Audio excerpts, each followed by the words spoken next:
Pala saint Thomas കോളേജിനെ പ്രശംസിച്ച് രാഷ്ട്രപതി ദ്രൗപദി മുർമു.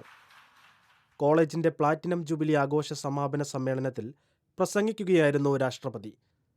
വികസനത്തിന്റെയും വളർച്ചയുടെയും അവസരങ്ങൾ പര്യവേക്ഷണം ചെയ്യുന്നതിനുള്ള താക്കോലാണ് വിദ്യാഭ്യാസം. പ്രധാനമായും ഗ്രാമപ്രദേശങ്ങളിൽ നിന്നുള്ള വിദ്യാർത്ഥികൾക്ക് വിദ്യാഭ്യാസം നൽകുക എന്ന ലക്ഷ്യത്തോടെയാണ് പാലാ സെന്റ് തോമസ് കോളേജ് സ്ഥാപിച്ചതെന്നും 75 വർഷമായി കോളേജ് ഈ പ്രശംസനീയമായ ലക്ഷ്യം നിറവേറ്റുന്നുവെന്നും രാഷ്ട്രപതി പറഞ്ഞു. I am happy to participate in this function celebrating 75 years of St. Thomas College, Pala.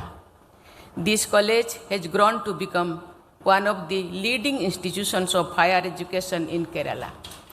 7.5 പതിറ്റാണ്ടായി നാടിന് വിജ്ഞാന വെളിച്ചവും ധാർമ്മിക ബോധനവും പകരുന്ന കുലീന കലാലയമാണ് പാലാ സെന്റ് തോമസ് കോളേജ്.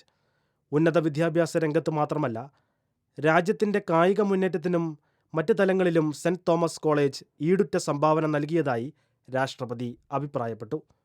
അന്താരാഷ്ട്ര വോളിബോൾ ഇതിഹാസവും ഇവിടുത്തെ പൂർവ്വ വിദ്യാർത്ഥിയുമായ ജിമ്മി ജോർജിൻ്റെ കായിക നേട്ടത്തെ പുതിയ തലമുറ മാതൃകയാക്കണം.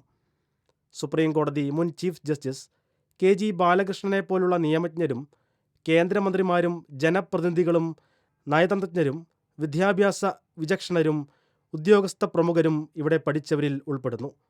ധാർമ്മികതയും സാഹോദര്യവും ദേശസ്നേഹവും പ്രസരിപ്പിക്കുന്ന അധ്യാപനത്തിലൂടെ വിശിഷ്ട വ്യക്തിത്വങ്ങളെ സമ്മാനിക്കാൻ കോളേജിന് സാധിച്ചുവെന്നും രാഷ്ട്രപതി പറഞ്ഞു. കോട്ടയത്ത് ജനിച്ച് രാഷ്ട്രപതി സ്ഥാനത്തേക്കെത്തിയ KR നാരായണനെക്കുറിച്ചും രാഷ്ട്രപതി ദ്രൗപദി മുർമു അനുസ്മരിച്ചു. I congratulate everyone associated with the long and impressive journey of the college. Educational institutions like this college are workshops where destinies are shaped.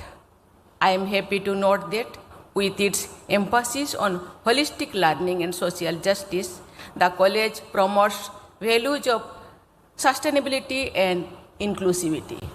Bishop വയലിൽ ഹാളിൽ നടന്ന സമ്മേളനത്തിൽ ഗവർണർ രാജേന്ദ്ര വിശ്വനാഥ് അർലേക്കർ, കേന്ദ്രമന്ത്രിയും പൂർവ്വ വിദ്യാർത്ഥിയുമായ ജോർജ് കുര്യൻ, മന്ത്രി VN Vasavan, principal doctor Sibi James എന്നിവർ പ്രസംഗിച്ചു.